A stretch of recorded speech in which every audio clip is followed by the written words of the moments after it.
Alright, so this is a battle report between the Beastmen and the Dwarves. And it's 2,500 points. It's the fifth game of Grail Quest. And it's kind of scary. He brought a flame cannon. What appeared to be a gyro bomber, but it actually ended up being a gyrocopter. A big unit of his most elite unit. I'm not sure about that. If you know what that unit is, please send a comment. Some looks like some hammerers, 2 units of hammerers, and then the scenario was you had cocaine tokens. So I have Mr. Scarface here. Cocaine tokens, and each cocaine token gave you 100 extra victory points at the end of the game. And the cocaine is a hell of a drug. All right, here's his deployment. There's the 2 units of hammerers, and his special unit there on the left. He has on the far right. He has a great bull Taurus, and 2 cannons on the hill, and 1 fire cannon in the woods. Over on my side, I have 50 gore. Next to the 50 gore is a unit of ungore, and on the other side of the ungore, I put my best of gore on there because they were fired in this one. They didn't wear armor, so not wearing armor against dwarves is not a good thing. All right, and then those pink markers in the middle of the field, those are cocaine tokens. The cocaine tokens, they give you 100 points, and on a roll of a 4 or 5, they actually do wounds to you. D6 wounds with no save, and but it gives you 100 points, and you can pick them up throughout the game. All right, so here's my movement phase. I move my guys up forward. I'm actually going to try to be more aggressive on them. Actually, no, this is his movement phase. He actually got first turn, which sucked. He moved his copter around the right side, bull Taurus to the right. Didn't really know what to do with the bull Taurus against the gore. I guess I just would have just had to absorb the impact from the bull Taurus and hopefully win in close combat with combat resolution, and maybe even kill it. The copter had nothing to do with the copter. And then he begins to shoot with the flame cannon, and he takes out a ton of gore. It was horrendous. So this just pretty much showed that I had to get across the field ricky tick fast. In my turn, I cast miasma on his movement, on that unit, his main unit, with his, I think there's a runesmith and his general in there. And I got -3 to their movement. Their movement is only 3 anyway, but it's -3 to a minimum of 1, I think it is with miasma. So, yeah. My harpies charged his flame cannon. They end up killing it. And so he can't move his main unit, so his movement is pretty much stalemated. It's slow. He can't get across the field. And I was kind of worried about casting spells because he had two I guess runes of spell breaking or whatever. It wasn't runes of spell breaking. He actually just had dispelling runes, and I thought that they actually stacked like that, and it scared the pits out of me. So I decided I was gonna spam my magic phase as soon as I got into close combat. And then in his turn, he goes to shooting because he can't do anything else. He rolls 4 misfires on his cannons, 4 misfires, and then he rolls can't shoot this turn or the next on both of them. So that was huge. The harpies kill the fire cannon on the left, and then I flew them up and over. My next target with the harpies will be the cannons on the hill. The Fin Beast got in close combat with his main unit. I just did that to stall his army.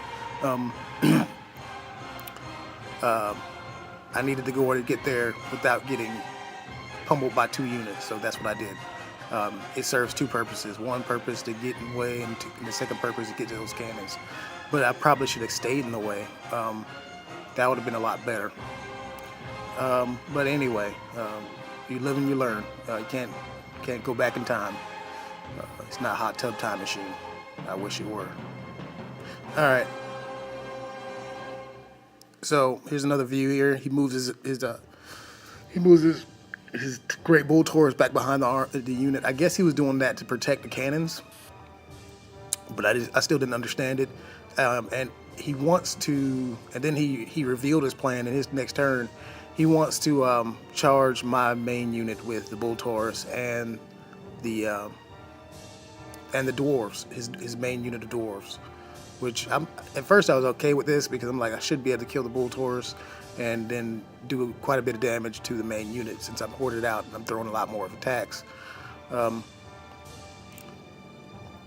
this is where the misfires happen, the 4 misfires. I'm sorry, this is a picture of the Harpies charging one of the cannons. So that's one cannon out of the way. One thing I don't have to worry about. I was hoping that I would kill the cannon with my attacks and then charge the next cannon in the next turn. In close combat, I do kill the Great Bull Taurus, but unfortunately the Bestigor don't do quite so well against his unit, his main unit. They don't do enough damage. They ended up missing a whole lot and failing to wound, and they ended up getting run down. Yeah, it sucks. Only killed I killed quite a bit, but I didn't kill as much as he did. The Bull Taurus helped him out. If the Bull Taurus wasn't there, then the Bestigor probably would have won that one hands down. So on my turn, I charged the Gore into one of his hammer units, and then the Ungor into the flank of his Ironbeards or whatever you call them. I'm not really thinking too much of the Ungor. This is just a last ditch effort to try to really do some damage, and hopefully they'll do well. And so yeah, the Ungor do well enough. I try to move the Manticore over so I can get it in close combat, and so I can take out maybe a Runesmith or something before the beast dies. The Gore only do 5 wounds, which is amazingly horrible statistically. Strength 4, toughness, strength 4, 2 attacks apiece, re-rolling attacks in close combat. I think they end up killing the monster. No, my monster hasn't gotten to close combat yet. The Gore end up losing. The Ungor actually end up winning against his in that close combat on the flank. He didn't lose any models from Cocaine. And I wanted to get my monster in there. I don't think I ever do get the monster in there. I got the Ungor on the flank there. They're gonna win pretty well. What ends up happening is with the Ungor fight is he actually rolls on the Cocaine marker thing, and then the Cocaine actually starts killing his unit, and as the Ungor actually killing the unit. Over here at the Gore break. I lose my BSB and my banner. He can't catch me, so he kind of bumps into his own unit. And that was awesome because I get to keep those points, or at least half of them. I moved the creature into close combat with him to try to finish off this unit. I did score 1 killing blow and killed one of them, and then the Cocaine killed the rest of them. I reformed the Ungor in my phase and threw a Harpy out in front of his main unit so they can't really move. He did charge the Harpy and killed the Harpy. It ended up being a tie, but I think he got, I think he ended up getting 1 Cocaine marker, and that was the difference. I think it was a 15. He ended up winning 15-16 or something like that. But it was still a fun game. Most fun I've had against Dwarves in a long time. In hindsight, what I should have done was after I killed his war machines, his 2 war machines, I should have just sat back. Just sat back and did nothing. And just forced him to move towards me. And by the end of the game, I would have probably still won the game. Not by much, but it would have been a win. I know it's a cowardly way of doing it, but it's tournament play, and you gotta have all options on the table. But if you like what you've seen on this channel, subscribe or comment.